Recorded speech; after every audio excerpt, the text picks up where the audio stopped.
ಓಂ ಅಚಿಂತ್ಯವ್ಯಕ್ತರೂಪಾಯ ನಿರ್ಗುಣಾಯ ಗುಣಾತ್ಮನೇ ಸಮಸ್ತಜಗದಾಧಾರ ಮೂರ್ತಯೇ ಬ್ರಹ್ಮಣೇ ನಮಃ. ಓಂ ಶಾಂತಿ ಶಾಂತಿ ಶಾಂತಿ.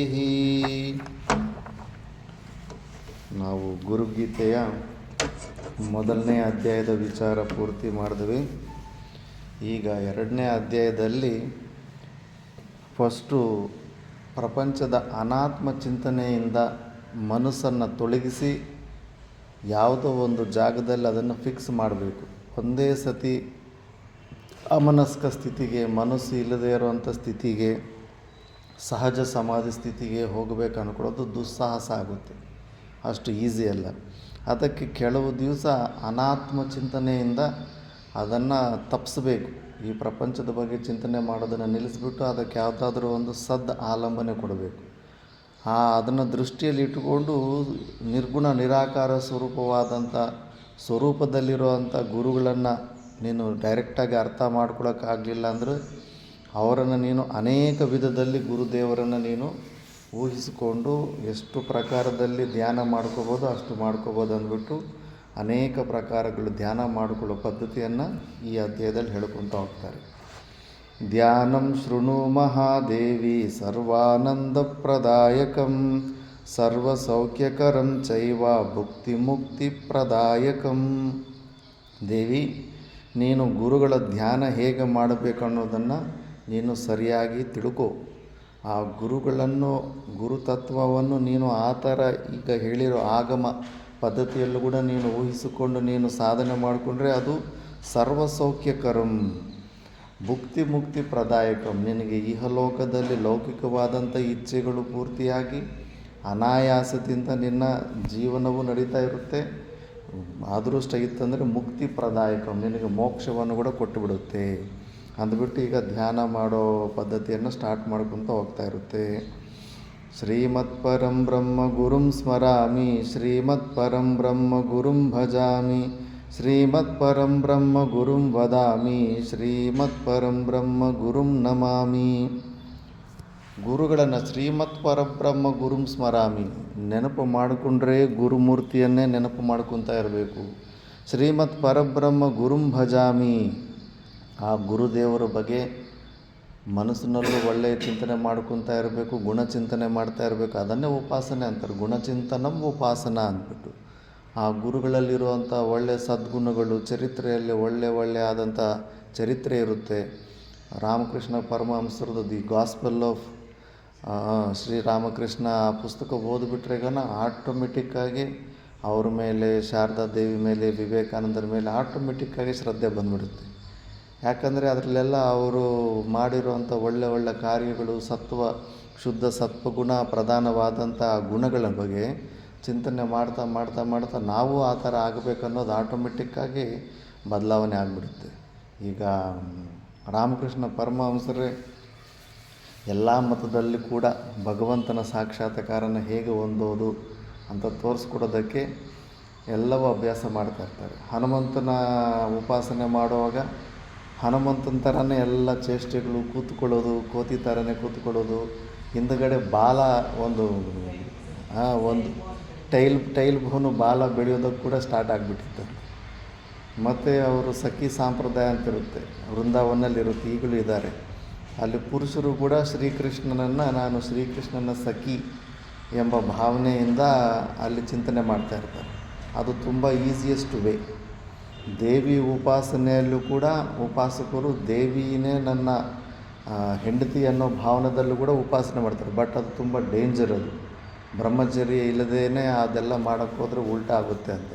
ಯಾಕಂದರೆ ಇದು ಹೈಯೆಸ್ಟ್ ಪೀಕ್ ಎಮೋಷನಿಂದ ಆ ಎಮೋಷನಲ್ಲೇ ನಾವು ಆ ಇಷ್ಟ ದೇವರನ್ನು ಕನೆಕ್ಟ್ ಮಾಡಿಕೊಂಡ್ರೆ ಕಂಪ್ಲೀಟ್ ಈಗೋ ಅದರಲ್ಲಿ ಮರ್ಜ್ ಆಗಿಬಿಡುತ್ತೆ. ಅವರೆಲ್ಲ ಗೋಪಿಕೆಯರೆಲ್ಲ ಸಾಮಾನ್ಯರಲ್ಲ, ಅನೇಕ ಜನ್ಮದಿಂದ ಈ ಥರ ಸಾಧನೆಗಳು ಮಾಡಿ ಪ್ರತಿ ಜನ್ಮದಲ್ಲೂ ಫೇಲ್ಯೂರ್ ಆಗಿಬಿಟ್ಟಿದ್ದನ್ನು ಎಲ್ಲರೂ ಆ ಪರಮಾತ್ಮನನ್ನು ಬೇಡಿಕೊಂಡಾಗ, ನೀವು ಚಿಂತೆ ಪಡಬೇಡಿ, ನಾನು ಕೃಷ್ಣಾವತಾರ ತಗೊಂಡು ಬರ್ತಾಯಿದ್ದೀನಿ, ಆವಾಗ ನಿಮ್ಮೆಲ್ಲರನ್ನು ಗೋಪಿಕಾ ಸ್ತ್ರೀಯರಾಗಿ ಹುಟ್ಟಿಸಿ ನಿಮಗೆ ಈ ಈ ಸಖಿ ಸಂಪ್ರದಾಯದಲ್ಲಿ ಏನಿರುತ್ತೋ ಅದು ನಿನಗೆ ಆ ರಾಸಲೀಲ ರೂಪದಲ್ಲಿ ಬಂದುಬಿಟ್ಟಿದ್ದು ನಿಮ್ಮ ಈ ಅಹಂಕಾರವನ್ನು ಪೂರ್ತಿಯಾಗಿ ನಾನು ಅಬ್ಸರ್ವ್ ಮಾಡ್ಕೊತೀನಿ. ಮತ್ತು ವಿಯೋಗ ಕೊಟ್ಟು ಫಸ್ಟು ಎಲ್ಲ ಪ್ರೀತಿ ಅದೆಲ್ಲ ಶ್ರದ್ಧೆಯನ್ನೆಲ್ಲ ಕೊಟ್ಟುಬಿಟ್ಟು ಮತ್ತು ವಿಯೋಗದಿಂದ ದ್ವಾರಕ್ಕಾಗಿ ಅಲ್ಲಿ ಹೋದಾಗ ವಿಯೋಗದಲ್ಲಿ ಇನ್ನೂ ಹೆಚ್ಚು ಚಿಂತನೆ ಆಗೋ ಥರ ಮಾಡಿಬಿಟ್ಟಿದ್ದೂ ಆ ಭಾವನೆಯಲ್ಲೇ ಅವರೆಲ್ಲ ಜೀವನ್ಮುಕ್ತ ಪುರುಷರಾಗಿಬಿಟ್ಟಿರ್ತಾರೆ. ಆ ಉದ್ಧವ ಏನಿವರು ಸಿಲ್ಲಿಯಾಗಿ ಆ ಉಪಾಸನೆ ಅಂತಾರೆ, ಕೃಷ್ಣ ಕೃಷ್ಣ ಅಂತಾರೆ, ಇವ್ರಿಗೆ ಜ್ಞಾನ ಹೇಳ್ಕೊಡ್ಬೇಕು ಅಂದ್ಬಿಟ್ಟಿದ್ದನ್ನು ಅಲ್ಲಿ ಬಂದುಬಿಟ್ಟು ಉಲ್ಟಾ ಜ್ಞಾನ ಹೇಳಿಸ್ಕೊಂಡು ಬರ್ತಾನೆ ಅವ್ರ ಹತ್ರ ಬಂದುಬಿಟ್ಟು. ಯಾಕಂದರೆ ಅದು ಈಗೋವನ್ನು ಮರ್ಜ್ ಮಾಡೋದು, ಅಹಂಕಾರನ ಸಾಯಿಸೋದು ಅಷ್ಟು ಈಸಿ ಅಲ್ಲ. ನೀನು ಏನು ಊಹಿಸ್ಕೊತಾ ಇದ್ವು, ಏನು ತಿಳ್ಕೊಂಡಿದ್ದಂತೆ ಅದು ಅಹಂಕಾರನೇ ನಾಟಕ ಆಡ್ತಾ ಇರುತ್ತೆ. ಅಂಥ ಈಗೋವನ್ನು ಆ ಥರ ಮೆಂಟ್ ಮಾಡೋಕ್ಕೆ ಎಷ್ಟೋ ಟೆಕ್ನಿಕ್ಸ್ ಇರುತ್ತೆ. ರಾಮಕೃಷ್ಣ ಪರಮಹಂಸರು ಅಂಥದ್ದೊಂದು ಸಖಿ ಸಂಪ್ರದಾಯದಲ್ಲಿ ಅಭ್ಯಾಸ ಮಾಡೋಕ್ಕೆ ಹೋದರೆ ಸ್ತ್ರೀಯರ ಅಂಗಗಳ ತಯಾರಾದಂಗೆ ಅವರು ಕೂಡ ಎಲ್ಲ ಚೆಸ್ಟ್ ಬೆಳೆಯೋದು, ಈ ಥರ ಎಲ್ಲ ಕೂಡ ಚೇಂಜಸ್ ಬಂದುಬಿಟ್ಟಿರುತ್ತೆ. ಯಾಕಂದರೆ ಯಾವುದ್ರ ಬಗ್ಗೆ ನಾವು ಏಕಾಗ್ರತೆಯಿಂದ ಚಿಂತನೆ ಮಾಡ್ತೀವೋ ಆ ಗುಣಗಳು ನಮ್ಮಲ್ಲಿ ಬಂದುಬಿಡ್ತಾ ಇರ್ತವೆ. ಆದ್ದರಿಂದ ಅದು ತುಂಬ ಒಳ್ಳೆ ಟೆಕ್ನಿಕ್ ಅಂದ್ಬಿಟ್ಟು ಉಪಾಸನೆ. ಆದ್ದರಿಂದ ನೀನು ಗುರುಗಳ ಬಗ್ಗೆ ನೀನು ಅವರ ಚರಿತ್ರೆ ಹೇಳ್ಕೊತಾ ಇರು, ಸ್ಮರಣ ಮಾಡ್ಕೊತಾ ಇದ್ರೆ ಅವರು ಸ್ವರೂಪನ ನೀನು ಚಿಂತನೆ ಮಾಡ್ತಾಯಿರು. ಮತ್ತು ಶ್ರೀಮತ್ ಪರಂಬ್ರಹ್ಮ ಗುರುಂ ವದಾಮಿ, ಬಾಯಿ ಬಿಟ್ಟು 4 ಅಕ್ಷರ ಹೇಳ್ತಿದೆ ಅಂದರೆ ಗುರುಗಳ ಬಗ್ಗೆ, ಗುರುಗಳ ಕೀರ್ತಿ ಬಗ್ಗೆ, ಅವರ ಚರಿತ್ರೆ ಬಗ್ಗೆನೇ ಡಿಸ್ಕಷನ್ ಮಾಡ್ಕೊತಾ ಇರು. ಮತ್ತು ಶ್ರೀಮತ್ ಪರಬ್ರಹ್ಮ ಗುರುಂ ನಮಾಮಿ, ನಿನಗೆ ನಮಸ್ಕಾರ ಭಾವನ ಎಲ್ಲಾದರೂ ಆ ಥರ ಬೆಂಡ್ ಮಾಡಬೇಕಂದ್ರೆ ಯಾವ ದೇವ್ರಿಗೆ ನೀನು ನಮಸ್ಕಾರ ಮಾಡಿಕೊಂಡ್ರು ಇಲ್ಲಿ ನಮ್ಮ ಗುರುಗಳನ್ನೇ ಈ ರೂಪದಲ್ಲಿ ನಾನು ನಮಸ್ಕಾರ ಮಾಡ್ಕೊತಾ ಇದ್ದೀನಿ ಅನ್ನೋದು ಕಂಪ್ಲೀಟ್ ಎಮೋಷನ್ಸನ್ನೆಲ್ಲ ಆ ಗುರುದೇವರ ಭಾವದಲ್ಲೇ ಲಯ ಮಾಡ್ಕೋಬೇಕು. ಭಾವಿಸೋದ್ರಲ್ಲೇ ಆಗುತ್ತೆ ಚೇಂಜಸ್ಸು. ನಾವು ಅನ್ಕೋದು ಸುಮ್ಮನೆ ಅಂದ್ಕೊಂಡ್ರೆ ಆಗೋಗುತ್ತೆ ಅಂದರೆ ಅಂದ್ಕೊಳ್ಳೋದ್ರಲ್ಲೇ ಇದೆ. ಎಷ್ಟೋ ವಿಷಯ ಎಲ್ಲ ಅಂದ್ಕೊಂಡೇ ಎಲ್ಲ ಅಹಮಮ ಭಾವಗಳು ಬೆಳೆಸ್ಕೊಂಡಿದ್ದೀವಿ. ಮದುವೆ ವಿಷಯದಲ್ಲೇ ನೋಡಿ, ಯಾರೋ ಅಪರಿಚಿತ ಆದಂಥವ್ರನ್ನ ಕರ್ಕೊಂಬಂದ್ಬಿಟ್ಟು ಇವ್ರು ನೀನು ಹೆಂಡತಿ ಅಂದರೆ ಸಣ್ಣ ವಯಸ್ಸಿಂದೆಲ್ಲ ಮುಖನೇ ನೋಡಿರಲ್ಲ ಅಂಥವ್ರಿಗೆ ಹೌದು ಇವರೇ ನನ್ನ ಹೆಂಡತಿ ಅಂತ ಅಂದ್ಕೊಂಡಿದ್ದೇ ಅಲ್ಲ ಮಮಭಾವ. ಅಂದ್ಕೊಂಡು ಭಾವನೆ ಮಾಡ್ಕೊತಾನೆ ಆ ಸ್ಥಿತಿಗೆ ತಲುಪಬಹುದು ಅಂದ್ಬಿಟ್ಟು. ಮತ್ತು ಬ್ರಹ್ಮಾನಂದಂ ಪರಮಸುಖದಂ ಕೇವಲಂ ಜ್ಞಾನಮೂರ್ತಿಂ ದ್ವಂದ್ವಾತೀತಂ ಗಗನ ಸದೃಶಂ ತತ್ವಮಸ್ಯಾದಿಲಕ್ಷ್ಯಂ ಏಕಂ ನಿತ್ಯಂ ವಿಮಲಮಚಲಂ ಸರ್ವಧಿ ಸಾಕ್ಷಿಭೂತಂ ಭಾವಾತೀತಂ ತ್ರಿಗುಣರಹಿತಂ ಸದ್ಗುರುಂ ತಂ ನಮಾಮಿ. ನಿನಗಿನ್ನೂ ಪೂರ್ತಿ ಸ್ವಲ್ಪ ಶ್ರವಣದ ಟೇಸ್ಟ್ ಸಿಕ್ಕಿ ನಿಜವಾದ ಗುರುದೇವರು ನಿರ್ಗುಣ ನಿರಾಕಾರ ಪರಮಾತ್ಮನೆ ಅಂತ ತಿಳ್ಕೊಂಡ್ರೆಗಣ ಆ ಗುರುದೇವರು ಬ್ರಹ್ಮಾನಂದ ಸ್ವರೂಪದವರು. ಪರಮ ಸುಖದ ನೆನೆಸ್ಕೊಂಡ್ರೇ ಸಾಕು, ಆ ಸ್ವರೂಪದ ಚಿಂತನೆ ನೆನೆಸ್ಕೊಂಡ್ರೇ ಸಾಕು, ಅತ್ಯಂತ ಉತ್ಕೃಷ್ಟವಾದಂಥ ಸುಖ ಸಿಗುತ್ತೆ. ಅದು ಪರಮ ಸುಖದ ಕೇವಲಂ ಜ್ಞಾನಮೂರ್ತಿ. ಗುರುಗಳಂದರೆ ಶರೀರ ಅಲ್ಲ, ಕೈ ಕಾಲಿರೋದಲ್ಲ, ಜ್ಞಾನ ಅಂತೂ ಎಂಥ ಜ್ಞಾನ ಅದು, ಶುದ್ಧ ಜ್ಞಾನ, ಕೇವಲ ಜ್ಞಾನ, ತ್ರಿಪುಟಿ ಜ್ಞಾನವಲ್ಲ, ಅದು ಸಬ್ಜೆಕ್ಟ್ ಆಗಿರುವಂಥ ಜ್ಞಾನ ಸ್ವರೂಪ ಅದು. ದ್ವಂದ್ವಾತೀತಂ, ಯಾವುದೇ ಪ್ರಕಾರವಾದಂಥ ದ್ವಂದ್ವಗಳಿಗೆ ರಹಿತವಾದಂಥ ಸ್ಥಿತಿ. ಗಗನ ಸದೃಶಂ, ಹೆಂಗೆ ಆಕಾಶ ಎಲ್ಲ ಸರ್ವವ್ಯಾಪಕವಾಗಿದೆಯೋ ಅಂಥ ಒಂದು ವ್ಯಾಪಕ ತತ್ವ. ಅಂದರೆ ಗುರುದೇವರು ಇಲ್ದಿರೋ ಅಂಥ ಜಾಗನೇ ಇಲ್ಲ, ಎಲ್ಲಿ ಹೋದ್ರೂ ತಾನೇ ಆಗಿದ್ದಾನೆ. ಮತ್ತು ಯಾವುದಕ್ಕೆ ನಾವು ಹೆದರ್ಕೋಬೇಕು, ಯಾರಿಂದ ಹೆದರ್ಕೋಬೇಕು, ಏತಕ್ಕೆ ಹೆದರ್ಕೋಬೇಕು, ಎಲ್ಲವೂ ತಾನೇ ಆಗಿದ್ದಾನೆ. ಪ್ರತಿಯೊಂದು ವಸ್ತುವು ತಾನೇ ಆಗಿದ್ದಾನೆ.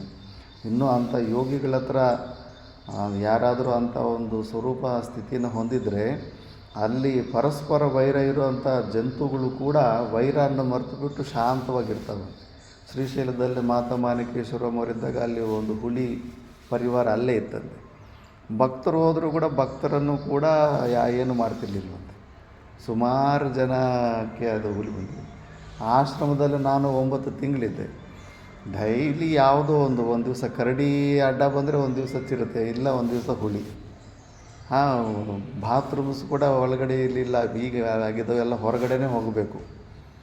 ಆದರೂ ಕೂಡ ಒಬ್ಬರಿಗೆ ಒಂದು ದಿವಸ ಕೂಡ ಆ ಜಂತುಗಳಿಂದ ಹಾನಿನೇ ಆಗಿಲ್ಲ. ಯಾಕಂದರೆ ಆವಾಗಲೇ ಅಂದಿದ್ರಂತೆ, ಭಕ್ತಿಯಿಂದ ಈ ಆಶ್ರಮಕ್ಕೆ ಯಾರು ಬಂದರೂ ಕೂಡ ಅವರಿಗೆ ಇಲ್ಲಿ ಒಂದು ಮೃಗದಿಂದ ಕೂಡ ಯಾವುದೋ ಹಾನಿ ಆಗೋದಿಲ್ಲ. ಒಂದು ಹಾವು ಕಚ್ಚಿದ್ದಾಗಲಿ, ತೇಳು ಕಚ್ಚಿದ್ದಾಗಲಿ, ಮತ್ತು ಸುತ್ತಮುತ್ತ ಆಶ್ರಮಗಳು ಹಸುಗಳನ್ನೆಲ್ಲ ಹುಲಿಗಳು ತಿಂದು ಹೋಗ್ತಾ ಇರ್ತವೆ. ಟೈಗರ್ ರಿಸರ್ವ್ ಶ್ರೀಶೈಲ, ಎಷ್ಟೋ ಸತಿ ಮುಂದ್ಗಡೆ ನಿನಗೆ ಸರ್ರಂತ ಓಡೋಗ್ತಾ ಇರುತ್ತೆ ಚೀತಾ. ಅದು ನೋಡಿರ್ತೀವಿ. ಅಂದರೆ ಆ ಏರಿಯಾದಲ್ಲೂ ಕೂಡ ಆ ಪ್ರಾಣಿಗಳು ಆ ಸ್ಥಳದ ಪ್ರಭಾವದಿಂದ ಕೂಡ ಆ ಏರಿಯಾಗೆ ಅಂಥ ಕ್ರೂರ ಜಂತುಗಳು ಬಂದರೂ ಕೂಡ ಅಂಥದ್ದೊಂದು ಸಾತ್ವಿಕ ವೃತ್ತಿ ಅದರಲ್ಲಿ ಚೇಂಜ್ ಬಂದ್ಬಿಡುತ್ತೆ. ಹಾನಿ ಮಾಡಬೇಕನ್ನೋ ಬುದ್ಧಿ ಬರೋದಿಲ್ಲ ಅವರಿಗೆ. ಮತ್ತು ಅಂಥ ಗುರುಗಳು ಗಗನ ಸದೃಶವಾಗಿರುವಂಥವರು ಎಲ್ಲವೂ ತಾನೇ ಆಗಿದ್ದಾರೆ.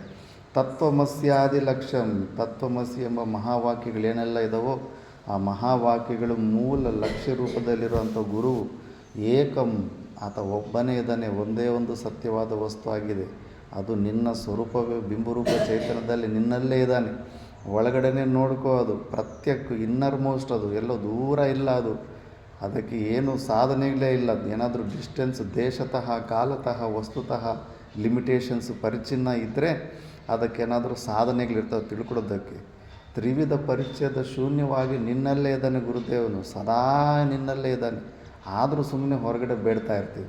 ರಮಣ ಮಹರ್ಷಿ ಹತ್ರನೂ ಭಕ್ತರಲ್ಲಿ ಬಂದು ನನಗೆ ನಿಮ್ಮ ಕೃಪೆ 24 ಗಂಟೆ ಇರಬೇಕಂದ್ರೆ, ಅದು 24 ಗಂಟೆ ಇದೆ ಅಮ್ಮ ಕೃಪೆ, ಮಧ್ಯದಲ್ಲಿ ನಾನು ಅನ್ನೋ ಭಾವನೆ ನಿನಗೆ ಬರ್ತಾ ಇದೆಯಲ್ಲ, ನೀನು ಅಡ್ಡ ಬರ್ತಾ ಇದೆಯಾ ಅಂತ. ನೀನು ಅಡ್ಡ ಬರಲಿಲ್ಲ ಅಂದರೆ ಅದು 24 ಗಂಟೆ ಬಿಂಬರೂಪ ಚೇತನದ ಕೃಪೆ ಯಾವಾಗಲೂ ಇದ್ದೇ ಇದೆ. ಅದಕ್ಕೆ ಯಾವುದೋ ಪಕ್ಷಪಾತ ಇಲ್ಲ, ಏನಿಲ್ಲ, ಎಲ್ಲರಿಗೂ ಸಮಾನವಾಗಿ ಅದು ಕೃಪೆ ತೋರಿಸ್ತಾ ಇದೆ ಅಷ್ಟೇ. ಕೃಪೆ ಇಲ್ಲ ಅಂತ ಯಾಕೆ ಅನ್ಕೊತೀಯ ಅಂತ. ಆದ್ದರಿಂದ ಅಂಥ ಬಿಂಬರೂಪ ಚೈತನ್ಯನೇ ಗುರುದೇವರು.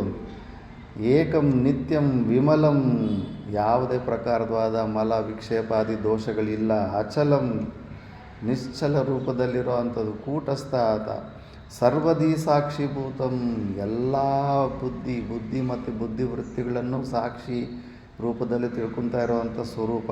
ಅದೇ ನಮ್ಮ ಸ್ವರೂಪವಾಗಿದೆ. ಮತ್ತು ಏತಕ್ಕೆ ಚಿಂತೆ, ನಮ್ಮ ಸ್ವರೂಪನ ನಾವು ತಿಳ್ಕೊತಾನೇ ಇದ್ದೀವಿ. ಪ್ರತಿ ಕ್ಷಣವೂ ಆತ್ಮಾನುಭೂತಿಯಿಂದ ಹೊರಗಡೆ ಬಂದೇ ಇಲ್ಲ.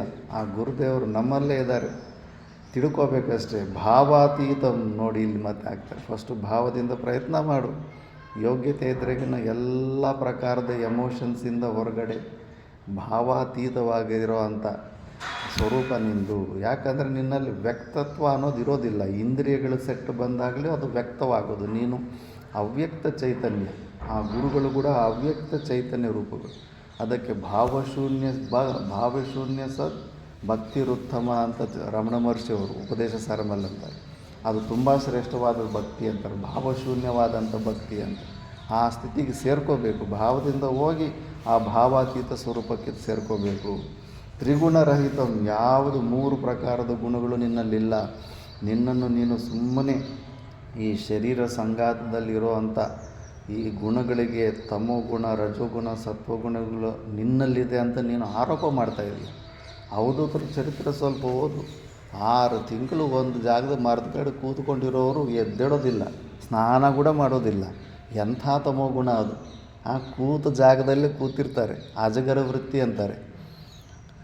ಅವರು ಒಳಗಡೆ ಅವರ ಶರೀರ ಸಂಘಾತದಲ್ಲಿ ಆಗುವಂಥ ತಮೋಗುಣದ ಕಾರ್ಯಕ್ಕಾಗಲಿ, ಒಂದು ಸತಿ ರಜೋಗುಣ ಕಾರ್ಯ, ಸುಮ್ಮನೆ ಕಾಲೇಜುಗಳು, ಸ್ಕೂಲುಗಳು, ಅದು ಇದು ಲೋಕೋದ್ಧಾರಣ ಕಂಪನಿಗಳೆಲ್ಲ ಕಟ್ಟಿಸ್ತಾ ಇರ್ತಾರೆ.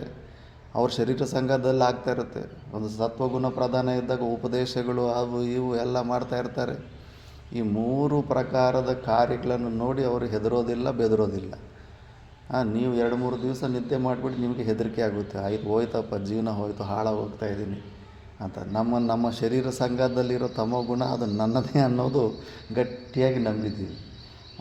ಅವ್ರಿಗೆ ಜೀವನ್ಮುಕ್ತ ಪುರುಷರು ಅವರೆಲ್ಲ ಆ ಗುಣಗಳನ್ನು ಆರೋಪ ಮಾಡಿಕೊಳ್ಳೋದೇ ಇಲ್ಲ.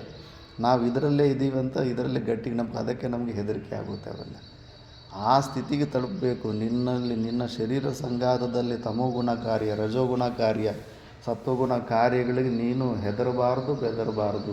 ಅಷ್ಟು ನಿಶ್ಚಯ ಜ್ಞಾನ ಇರಬೇಕು. ಇಲ್ಲ ಅಂದರೆ ಈಗ ಇವರಿಗೆ ತೋರಿಸ್ಕೊಡೋದಕ್ಕೆ, ನಾಟಕಕ್ಕೆ ಹೆದರಿಕೆಗೆ, ಲೋಕಕ್ಕೆ ಹೆದರ್ಕೊಂಡು ಏನೇನೋ ಸಾಧನೆಗಳು ಮಾಡ್ಕೊತ ಹೋಗ್ತಾ ಇರ್ತೀವಿ. ಅಲ್ಲಿ ಎಲ್ಲಿ ಫ್ರೀ ಇರುತ್ತೆ ನೀನು? ಅವ್ರೇನು ಅನ್ಕೊತಾರೋ, ಇವ್ರೇನು ಅನ್ಕೊತಾರೋ, ಹಂಗೆ ಮಾಡಲಿಲ್ಲ ಅಂದ್ರೆ ಇವ್ರೇನು ಅನ್ಕೊತಾರೋ. ಅವಧೂತರಿಗೆ ಅದಿಲ್ಲ. ಅವ್ನು ಬಟ್ಟೆ ಕೂಡ ಹಾಕೋದಿಲ್ಲ. ನಿನ್ನ ಇಷ್ಟ, ನೀನು ಏನಾದರೂ ಅನ್ಕೋ, ನನಗೂ ಈ ಶರೀರ ಸಂಘಾತಕ್ಕೆ ಸಂಬಂಧನೇ ಇಲ್ಲ ಅನ್ನೋ ಥರ ಇರ್ತಾನೆ.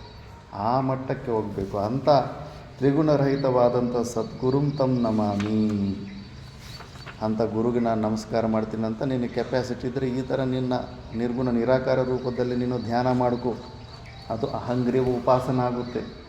ವಿಚಾರ ಅನ್ಕೊತೀವಿ ನಾವು, ವಿಚಾರ ಅಲ್ಲ ಇದು, ಅಹಂಗ್ರಿ ಉಪಾಸನೆ. ಆ ಥರ ಭಾವನೆ ಮಾಡಿಕೊಳ್ಳೋದೆಲ್ಲ ಉಪಾಸನೆ ಆಗುತ್ತೆ.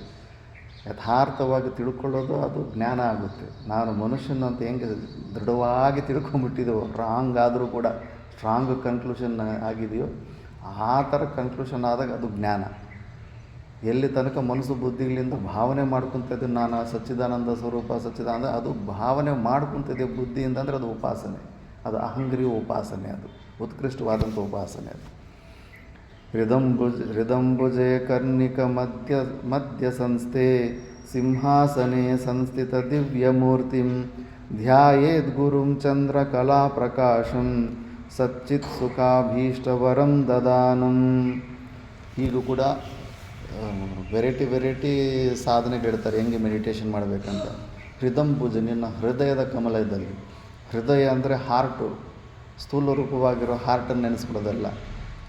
ಕೋರ್ ಆಫ್ ಅಂತಃಕರಣ, ಸೆಂಟ್ರ್ ಪಾಯಿಂಟ್ ಆಫ್ ಅಂತಃಕರಣ, ಅದು ಇಲ್ಲಿ ಮಧ್ಯಭಾಗ ಅಂತಾರೆ.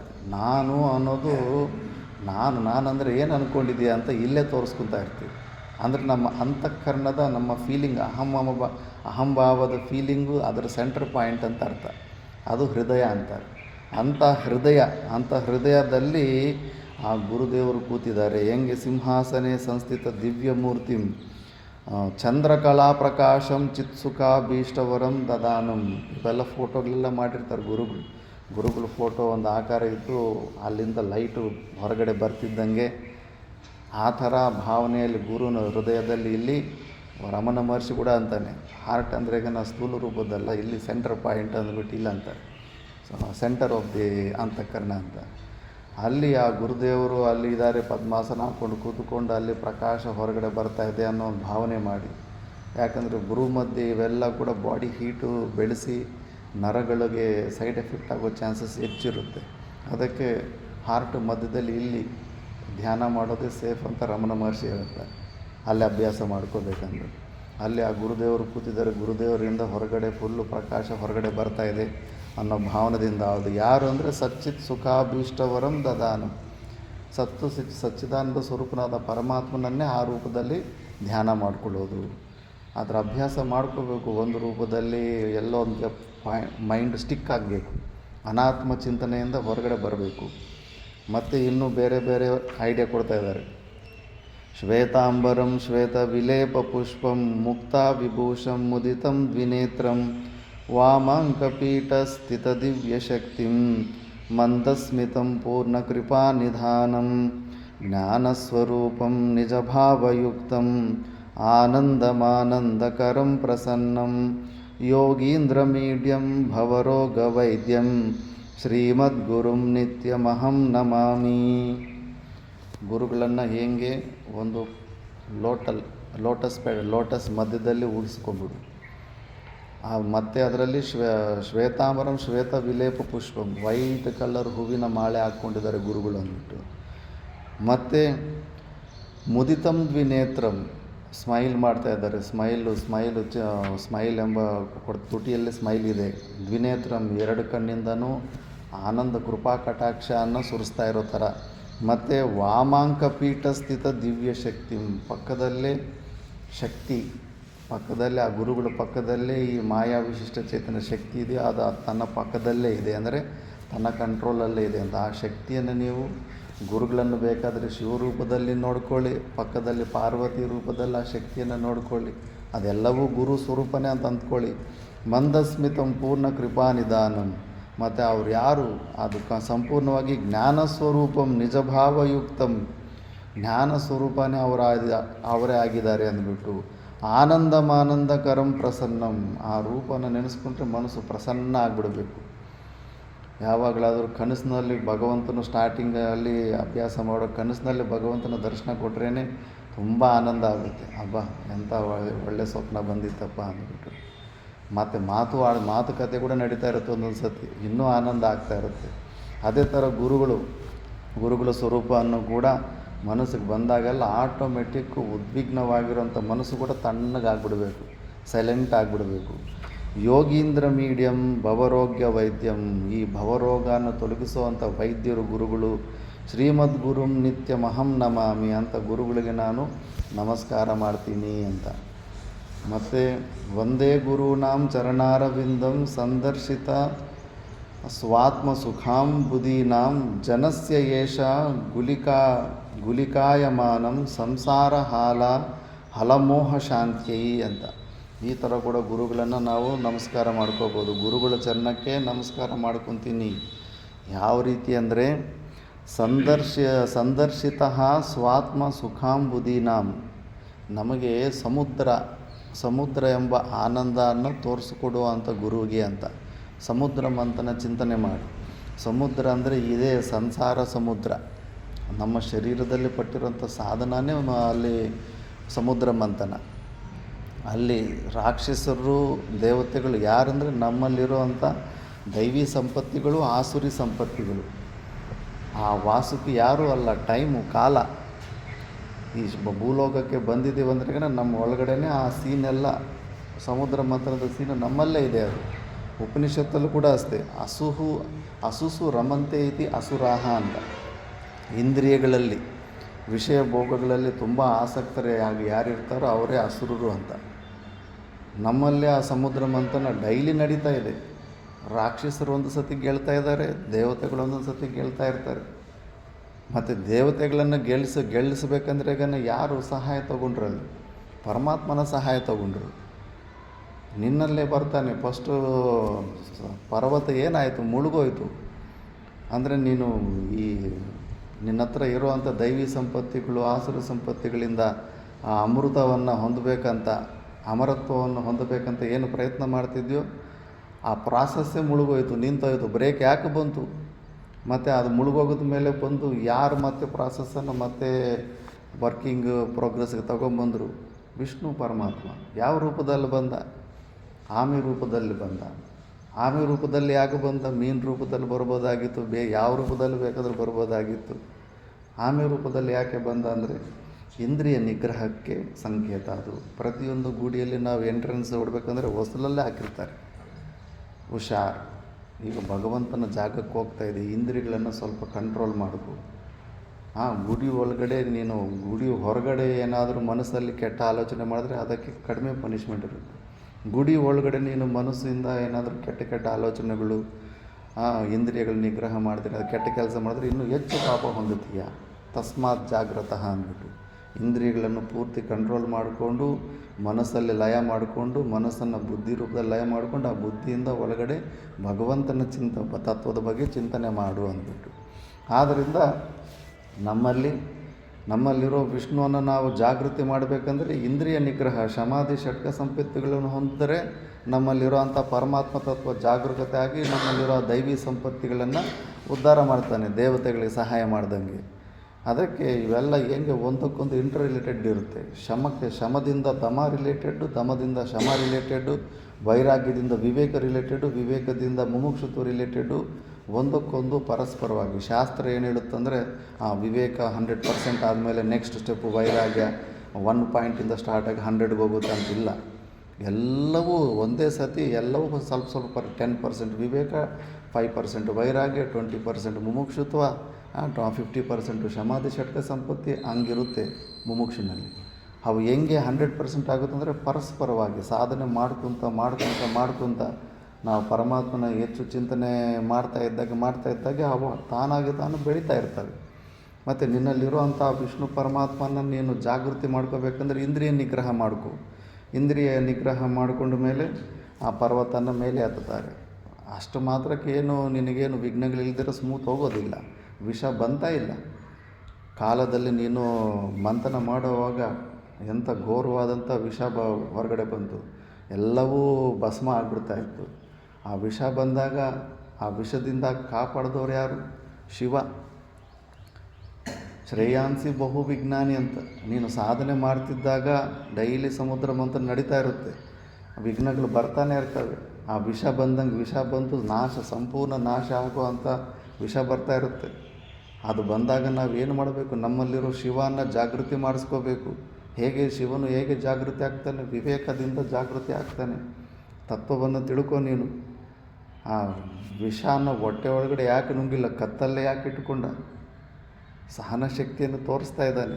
ಸಹನಂ ಸರ್ವ ದುಃಖಾನಾಂ ಅಪ್ರತೀಕಾರ ಪೂರ್ವಕಂ ಸಾತಿಥಿ ಕ್ಷಣಿಗದ್ಯತೆ ಅಂದ್ಬಿಟ್ಟು. ಸಾಧನೆ ಮಾಡೋಕ್ಕೆ ಹೋಗ್ತಾ ಇದ್ದಾಗ ಎಷ್ಟೋ ಕಷ್ಟಗಳು ಬರ್ತಾ ಇರ್ತವೆ. ಎಲ್ಲವನ್ನು ಕೂಡ ಒಳಗಡೆನೇ ಇಟ್ಟುಕೊಂಡು ಯಾಕೆ ಲೋಕ ಕಲ್ಯಾಣಕ್ಕಾಗಿ ಶಿವ ಕೆಲಸ ಮಾಡ್ದ. ನಾವು ಕೂಡ ಅಷ್ಟೇ, ನಮ್ಮ ಒಂದು ಮುಖ್ಯ ಲಕ್ಷ್ಯ ಮೋಕ್ಷ ಇದೆ. ಆ ಮೋಕ್ಷದ ಮಧ್ಯೆ ಸಣ್ಣ ಸಣ್ಣ ಸಮಸ್ಯೆಗಳನ್ನೆಲ್ಲ ದೊಡ್ಡ ದೊಡ್ಡ ಸಮಸ್ಯೆಗಳಂತ ಇದು ಮಾಡಿಬಿಟ್ಟು ಸಾಧನೆ ಪ್ರಾಸೆಸ್ಸನ್ನೇ ಬಿಟ್ಟು ಬಹಿರ್ಮುಖರಾದರೆ ಜೀವನನೇ ವೇಸ್ಟ್ ಆಗುತ್ತೆ. ಆ ಸಣ್ಣ ಸಣ್ಣ ಸಮಸ್ಯೆಗಳನ್ನು ಹಂಗೆ ನೆಗ್ಲೆಕ್ಟ್ ಮಾಡಬೇಕು. ಅವಮಾನಗಳಾಗ್ತಿರ್ತವೆ, ಮನಸ ವಾಚ ಕರ್ಮನ ಎಲ್ಲ ಬೆಳಗ್ಗೆಯಿಂದ ಸಾಯಂಕಾಲ ತನಕ ಅಟ್ಯಾಕ್ ಆಗ್ತಾನೇ ಇರ್ತವೆ. ಆಧ್ಯಾತ್ಮಿಕ, ಆದಿದೈವಿಕ, ಆದಿಭೌತಿಕ ಎಲ್ಲವನ್ನು ಸಹನೆ ಮಾಡು, ನಿನ್ನಲ್ಲೇ ಇಟ್ಕೊ. ಆ ಕೆಪ್ಯಾಸಿಟಿಯನ್ನು ನೀನು ಬಳಸ್ಕೊತಾ ಇರು. ಆಗ ಅದನ್ನು ಸ್ವಲ್ಪ ಕಂಟ್ರೋಲ್ ಮಾಡೋ ಕೆಪ್ಯಾಸಿಟಿ ಬಂದರೆ ಸಾಧನೆ ಮುಂದೆ ಹೋಗುತ್ತೆ. ಆ ಕಷ್ಟಗಳಿಗೆ, ಆ ವಿಘ್ನಗಳಿಗೆ ನೀನು ಶೇಕ್ ಆಗಿಬಿಟ್ಟು ಸಾಧನೆ ಬಿಟ್ಟು ಜಾಗ ಬಿಟ್ಟು ಎಲ್ಲಿ ಹೋಗ್ತೀವಿ, ಎಲ್ಲಿ ಹೋದ್ರೂ ಕೂಡ ದೇಶ ಕಾಲ ಪರಿಸ್ಥಿತಿಗೆ ಅನುಕೂಲವಾಗಿ ಅಲ್ಲಿ ಎಲ್ಲ ನಿನ್ನ ಪ್ರಾರಬ್ಧದಲ್ಲಿ ಅವಿದ್ದಾಗ ಎಲ್ಲಿ ಹೋದ್ರೂ ಡಿಸ್ಟರ್ಬೆನ್ಸ್ ಆಗೇ ಆಗುತ್ತೆ. ಆ ಶಿವನ ಥರ ನೀನು ಸ್ವಲ್ಪ ದಿವಸ ಸಹನೆ ಮಾಡಿಬಿಟ್ರೆ ಮತ್ತೆ ಅರಣ್ಯಮಂಥನ ಸಾಧನೆ ಮುಂದುವರಿಯುತ್ತೆ. ಮುಂದುವರೆದ ಮೇಲೆ ಮತ್ತೆ ಸ್ವಲ್ಪ ಸಂಪತ್ತಿಗಳು ಅವಿವು ಬರ್ತಾ ಇರ್ತವೆ. ಆ ಸಂಪತ್ತಿಗಳು ಐರಾವತ, ಲಕ್ಷ್ಮಿ ಅವೆಲ್ಲ ಬಂದಾಗ ಅದರಲ್ಲೇ ನೀನು ಆನಂದ ಪಡಬೇಡ. ಅಮೃತ ಬರೋ ತನಕ ಮತ್ತೆ ಸಾಧನೆ ಮಾಡ್ತಾಯಿರು. ಅದಕ್ಕೆ ಸ್ವಲ್ಪ ಸಾಧನೆ ಮಾಡಿದ ಮೇಲೆ ಯಾವುದೋ ಸ್ವಲ್ಪ ಒಂದು ಸಿದ್ಧಿಗಳು ಬಂದುಬಿಟ್ಟು ಸ್ವಲ್ಪ ಒಳ್ಳೆ ಆಶ್ರಮ ಸಿಕ್ಕಿಬಿಟ್ಟು ಕೀರ್ತಿ ಪ್ರತಿಷ್ಠೆಗಳು ಸಿಕ್ಕಿಬಿಡ್ತು ಅಂದ್ಬಿಟ್ರೆ ಅದರಲ್ಲಿ ರಿಲ್ಯಾಕ್ಸ್ ಆಗಬೇಡ. ಅಮೃತ ಬರೋ ತನಕ ಅವೆಲ್ಲ ಬಿಡಬೇಡ, ಅದನ್ನೆಲ್ಲ ಸೈಡಿಗೆ ಪಕ್ಕಕ್ಕೆ ಇಟ್ಬಿಡು. ಎಲ್ಲಿ ತನಕ ಅಮೃತ ಬರೋದಿಲ್ಲ ಅಲ್ಲಿ ತನಕ ಸಾಧನೆಯನ್ನು ನಡೆಸ್ತಾ ಇರು. ಇವೆಲ್ಲವೂ ಕೂಡ ಸಮುದ್ರ ಮಂಥನ ಪ್ರಾಸೆಸ್ಸು. ಆ ಗುರುದೇವರು ನನ್ನಲ್ಲೇ ಇದ್ದು ಇವೆಲ್ಲ ಮಾಡಿಸ್ತಾ ಇದ್ದಾರೆ, ನನ್ನ ಒಳಗಡೆ ನಡೀತಾ ಇರೋ ಕ್ರಿಯೆ ಅಂದ್ಬಿಟ್ಟು ಈ ಥರ ಕೂಡ ಚಿಂತನೆ ಮಾಡ್ಕೋಬೋದು ಅಂತ ಇದೊಂಥರ ಧ್ಯಾನ ಮಾಡ್ಕೊಳ್ಳೋ ಪದ್ಧತಿ ಗುರುದೇವ್ರನ್ನ. ಆ ಗುರುದೇವರೇ ನನ್ನಲ್ಲಿ ಈ ಅರಣ್ಯಮಂಥನ ಮಾಡಿಸಿ ನನಗೆ ಆ ಅಮೃತ ತತ್ವವನ್ನು ಕೊಡಿಸ್ತಾ ಇದ್ದಾರೆ. ಆ ಗುರುದೇವರೇ ವಿಷ್ಣು ರೂಪದಲ್ಲಿ ಬಂದು, ಆ ಗುರುದೇವರೇ ಶಿವನ ರೂಪದಲ್ಲಿ ಬಂದು ನನಗೆ ಸಹಾಯ ಮಾಡ್ತಾ ಇದ್ದಾರೆ ಅಂದ್ಬಿಟ್ಟು ಈ ಥರ ಕೂಡ ಧ್ಯಾನ ಮಾಡ್ಕೋಬೋದು. ಮತ್ತು ಯಸ್ಮಿನ್ ಸೃಷ್ಟಿ ಸ್ಥಿತಿ ಧ್ವಂಸ ನಿಗ್ರಹಾನುಗ್ರಹಾತ್ಮಕಂ ಕೃತ್ಯಂ ಪಂಚವಿಧಂ ಶಶ್ವತ್ ಭಾಸತೆ ತಂ ಗುರುಂ ಭಜೇತ್. ಯಸ್ಮಿನ್ ಯಾರಲ್ಲಿ ಸೃಷ್ಟಿ ಸ್ಥಿತಿ ಧ್ವಂಸ ಅಂದರೆ ಸೃಷ್ಟಿ ಸ್ಥಿತಿ ಪ್ರಳಯ ಮತ್ತು ನಿಗ್ರಹ ಅನುಗ್ರಹಾತ್ಮಕಂ. ನಿಗ್ರಹ ಅಂದರೆ ಪನಿಷ್ಮೆಂಟು ಮಾಡುವಂಥ ಸಾಮರ್ಥ್ಯನೂ ಇರುತ್ತೆ, ಅನುಗ್ರಹ ಮಾಡುವಂಥ ಸಾಮರ್ಥ್ಯನೂ ಇರುತ್ತೆ. ಈ ಎಲ್ಲ 5 ಪ್ರಕಾರದ ಕೃತ್ಯಂ ಪಂಚವಿಧಂ ಶಶ್ವತ್ ಇಂಥ 5 ಪ್ರಕಾರದ ಸಾಮರ್ಥ್ಯ ಇರುವಂಥ ಗುರುಗೆ ನಾನು ನಮಸ್ಕಾರ ಮಾಡುವೆ. ಅದಕ್ಕೆ ಗುರುಗಳ ಅನುಗ್ರಹಕ್ಕೆ ಪಾತ್ರರಾಗಬೇಕು, ನಿಗ್ರಹಕ್ಕೆ ಕೋಪಕ್ಕೆ ಗುರಿ ಆಗಬಾರ್ದು. ಅಡವಪ್ಪ ತಾತನವ್ರ ಬಗ್ಗೆನೂ ಹೇಳ್ತಾರೆ, ಅವರು ಆಶೀರ್ವಾದ ಮಾಡಿದ್ದೂ ಫುಲ್ಲು ವರ್ಕೌಟ್ ಆಗಿದ್ದಾವೆ. ಏನೂ ಇಲ್ಲದೆ ಇರೋರಂಥ ಬಡತನದಲ್ಲಿದ್ದವರು ಕೂಡ ಶ್ರೀಮಂತರಾಗಿದ್ದಾರೆ. ಅವರ ಶಾಪಗಳು ಹಂಗೆ ಕೆಲಸ ಮಾಡಿದ್ದಾವೆ. ಆ ಶಾಪಗಳು ಈಗಲೂ ಕೂಡ ಶಾಪದ ಫಲದಲ್ಲಿ ಸುಮಾರು ಕಳ್ಕೊಂಬಿಟ್ಟಿದ್ದಾರೆ.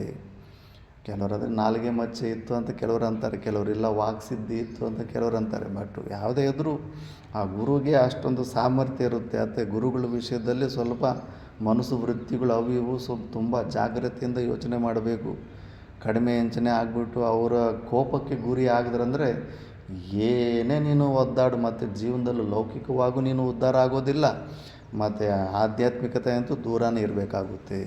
ಅದಕ್ಕೆ ಗುರುಗಳ ಮೇಲೆ ಕೋಪ ತರಿಸ್ಕೊಳ್ಳೋದು, ಗುರುಗಳ ಮೇಲೆ ನೆಗೆಟಿವ್ ಆಗಿ ಥಾಟ್ಸ್ ತರಿಸ್ಕೊಳ್ಳೋದು ತುಂಬ ಡೇಂಜರ್ ಆಗುತ್ತೆ. ಅಂಥ ಒಂದು ಗುರುವಿಗೆ ನಾನು ನಮಸ್ಕಾರ ಮಾಡ್ತೀನಿ ಅಂತ ಇಲ್ಲಿ ಹೇಳ್ತವ್ರೆ. ಮತ್ತು ಪಾದಾಬ್ಜೆ ಸರ್ವ ಸಂಸಾರ ಧಾವ ಕಾಲಾನಲಂ ಸ್ವಕೆ ಬ್ರಹ್ಮರಂಧ್ರೆ ಸ್ಥಿತಾಂ ಭೋಜ ಮಧ್ಯಸ್ಥಂ ಚಂದ್ರಮಂಡಲಂ. ಮತ್ತು ಇಲ್ಲಿ ಒಂದು ಕಮಲದಲ್ಲಿ ಚಂದ್ರನನ್ನೇ ಕಿರೀಟ ರೂಪದಲ್ಲಿ ಕೂತಿರುವಂಥ ಗುರುದೇವನನ್ನು ನೀನು ಧ್ಯಾನ ಮಾಡ್ಕೋಬೋದು. ಮತ್ತು ಈ ಬ್ರಹ್ಮರಂಧ್ರದ ಮೇಲೇ ಅಲ್ಲಿ ನಿನ್ನ ಮನಸ್ಸು ಬುದ್ಧಿಗಳನ್ನು ಅಲ್ಲಿ ಏಕಾಗ್ರತೆ ಮಾಡಿಕೊಂಡು ಅಲ್ಲಿ ನನ್ನ ಗುರುದೇವರೇ ಕೂತಿದ್ದಾರೆ ಅನ್ನೋ ಒಂದು ಭಾವನೆಯಿಂದ ಕೂಡ ನೀನು ಗುರುಗಳ ಧ್ಯಾನ ಮಾಡ್ಕೋಬೋದು ಅಂತಾರೆ. ಮತ್ತು ಇನ್ನೊಂದು ಟೆಕ್ನಿಕ್ಕು ತ್ರಿರೇಕಾಬ್ಜೆ ಸಹಸ್ರದಲ ಮಂಡಲೆ ಹಂಸ ಪಾರ್ಶ್ವ ತ್ರಿಕೋಣೇ ಚ ಸ್ಮರೇತ್ತನ್ಮಧ್ಯಗಂ ಗುರುಂ. ಇವೆಲ್ಲ ಮಂತ್ರಶಾಸ್ತ್ರದಲ್ಲಿ ಎಲ್ಲ ಬರ್ತದೆ. ಆ ಕ ತ 3 ಅಕ್ಷರಗಳು, ಅಕಾರ ಕಕಾರ ತಕಾರ. ಅಕಥಾದಿ ಅಂದರೆ ಆದಿ ಅಂದರೆ ಇನ್ನೂ ಎಷ್ಟೋ ಇದಾವೆ ಪೆಟಲ್ಸ್ ಆ ಥರ.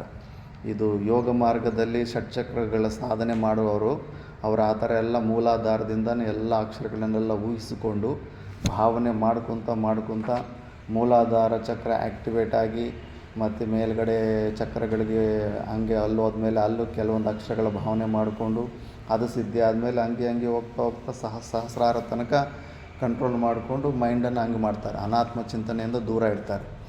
ಆ ಥರ ಆ 3 ಸ್ವರೂಪಗಳು ಕೂಡ ನೀನೊಂದು ಲೋಟಸ್ ಪೆಟಲಲ್ಲಿ ಲೋಟಸಲ್ಲಿ ಕೂತ್ಕೊಂಡಿರೋಂಥ ಗುರುಗಳನ್ನು ಸ್ಮರಣೆ ಮಾಡಿಕೊಂಡು ಹಂಸ ಪಾರ್ಶ್ವ ತ್ರಿಕೋಣೇಚ 3 ಟ್ರಯಾಂಗಲ್ಸ್ ರೂಪದ ಕೆಳಗಡೆ ನೀನು ಇದು ಮಾಡಿಕೊಂಡು ಭಾವಚಿತ್ರದಲ್ಲಿ ನೀನು ಧ್ಯಾನ ಮಾಡಿಕೊಂಡು ಕೂಡ ಆ ಮಧ್ಯದಲ್ಲಿ ಗುರು ಕೂತಿದ್ದಾನೆ ಅಂತ ಈ ಥರ ಕೂಡ ನೀನು ಧ್ಯಾನ ಮಾಡ್ಕೋಬೋದು ಅಂತ. ಇನ್ನು ಈ ಥರ ನಿತ್ಯಂ ಶುದ್ಧಂ ನಿರಾಭಾಸಂ ನಿರಾಕಾರಂ ನಿರಂಜನಂ ನಿತ್ಯಬೋಧಂ ಚಿದಾನಂದಂ ಗುರುಂ ಬ್ರಹ್ಮ ನಮಾಮ್ಯಹಂ. ಗುರುಗಳು ನಿತ್ಯ ಸ್ವರೂಪ ಅವರು, ಶುದ್ಧ ಸ್ವರೂಪ ಅವರು. ನಿರಾಭಾಸಂ ನಿರಾಕಾರಂ, ಯಾವುದೇ ಆಕಾರವಿಲ್ಲ. ಇದನ್ನು ಉತ್ಕೃಷ್ಟ ಗುರುತತ್ವವನ್ನು ನೀನು ಪೂರ್ಣವಾಗಿ ತಿಳ್ಕೊಂಡಿದ್ದೀಯ ಅಂದರೆ ಗುರುಗಳಿಗೆ ಯಾವುದೂ ಆಕಾರವಿಲ್ಲ. ಈ ಆಕಾರಗಳೆಲ್ಲ ನಮ್ಮ ಕಲ್ಪನೆಯಾದಂಥ ಆಕಾರಗಳೇ. ನಿರಾಭಾಸ, ಯಾವುದೇ ಇಂದ್ರಿಯಗಳಿಗೆ ಅವರು ವ್ಯಕ್ತವಾಗೋದಿಲ್ಲ. ಅವರು ಅವ್ಯಕ್ತ ಚೈತನ್ಯ. ಅವರು ನಿರಂಜನ, ಅವರಲ್ಲಿ ಯಾವುದೇ ಪ್ರಕಾರವಾದಂಥ ಮಲಿನಗಳಿಲ್ಲ. ಅವರ ಶರೀರ ಸಂಘಾತಕ್ಕೆ ಪಟ್ಟಂಥ ಚರಿತ್ರೆಯನ್ನೆಲ್ಲ ನೋಡಿ ನಾವು ಶ್ರದ್ಧೆ ಕಳ್ಕೋಬಾರ್ದು. ಅವೆಲ್ಲ ಈ ಶರೀರ ಸಂಘಾತಕ್ಕೆ ಪಟ್ಟಿದ್ದು. ಪರಾಶರ ಚರಿತ್ರೆ, ವ್ಯಾಸರ ಚರಿತ್ರೆ ಇವೆಲ್ಲ ನೋಡಿದ್ರೆಗಾನ ಆ ಮಿಸ್ಟೇಕ್ಸನ್ನೇ ಹೈಲೈಟ್ ಮಾಡೋಕ್ಕೆ ಹೋದ್ರೆಗ ಯಾರ ಮೇಲೂ ಶ್ರದ್ಧೆ ಬರೋದಿಲ್ಲ. ಕೃಷ್ಣನ ಮೇಲೇ ದೋಷ ಬರುತ್ತೆ. 16,008 ಜನ ಹೆಣ್ಣುಮಕ್ಕಳ ಸಹವಾಸ ಮಾಡಿರೋ ಇವನು ನಮಗೆ ಗುರು ಏನು ಅಂತ. ಇನ್ನು ಜೈನರು ಇವರು ಮಹಾನರ್ಕಕ್ಕೆ ಹೋಗಿರ್ತಾನೆ ಕೃಷ್ಣ, 80 ಕೋಟಿ ಜನ ಸಾವಿಗೆ ಕಾರಣ ಆಗಿದ್ದಾನೆ ಅದು ಹಿಂಗೆಲ್ಲ ಪ್ರವಚನ ಮಾಡ್ಕೊತಾ ಇರ್ತಾರೆ. ನೆಗೆಟಿವ್ ಪಾಯಿಂಟ್ಸ್ ನೋಡೋರಿಗೆ ನೆಗೆಟಿವೇ ಕಾಣಿಸ್ತಾ ಇರುತ್ತೆ. ಆ ಥರ ಅಲ್ಲ. ಆ ನಿರಂಜನಂ, ಅವರಲ್ಲಿ ಯಾವುದೇ ಪ್ರಕಾರವಾದಂಥ ಮಲಿನತೆ ಇರೋದಿಲ್ಲ. ನಿತ್ಯ ಬೋಧ ಸ್ವರೂಪಂ, ಯಾವಾಗಲೂ ಅವರು ಬೋಧ ಸ್ವರೂಪವಾಗಿರ್ತಾರೆ. ಚಿದಾನಂದಂ ಗುರುಂ, ಚಿತ್ರೂಪದ ಆನಂದ ಸ್ವರೂಪಗಳಾಗಿರ್ತಾರೆ. ಅಂಥ ಗುರುಂ ಬ್ರಹ್ಮಂ ನಮಾಮ್ಯಹಂ, ಅಂತ ಬ್ರಹ್ಮದೇವರಿಗೆ ನಾನು ನಮಸ್ಕಾರ ಮಾಡ್ತೀನಿ ಅಂತ ಹೀಗೆಲ್ಲ ಧ್ಯಾನ ಮಾಡ್ಕೋಬೇಕು ಅಂತಾರೆ. ಮಿಕ್ಕಿದ್ದು ನಾವು ನೆಕ್ಸ್ಟ್ ಕ್ಲಾಸಲ್ಲಿ ನೋಡೋಣ. ಓಂ ಪೂರ್ಣಮದ ಪೂರ್ಣಮಿದಂ ಪೂರ್ಣಾತ್ ಪೂರ್ಣಮುದಚ್ಯತೆ ಪೂರ್ಣಸ್ಯ ಪೂರ್ಣಮಾದಾಯ ಪೂರ್ಣಮೇವಾವಶಿಷ್ಯತೆ. ಓಂ ಶಾಂತಿ ಶಾಂತಿ ಶಾಂತಿ.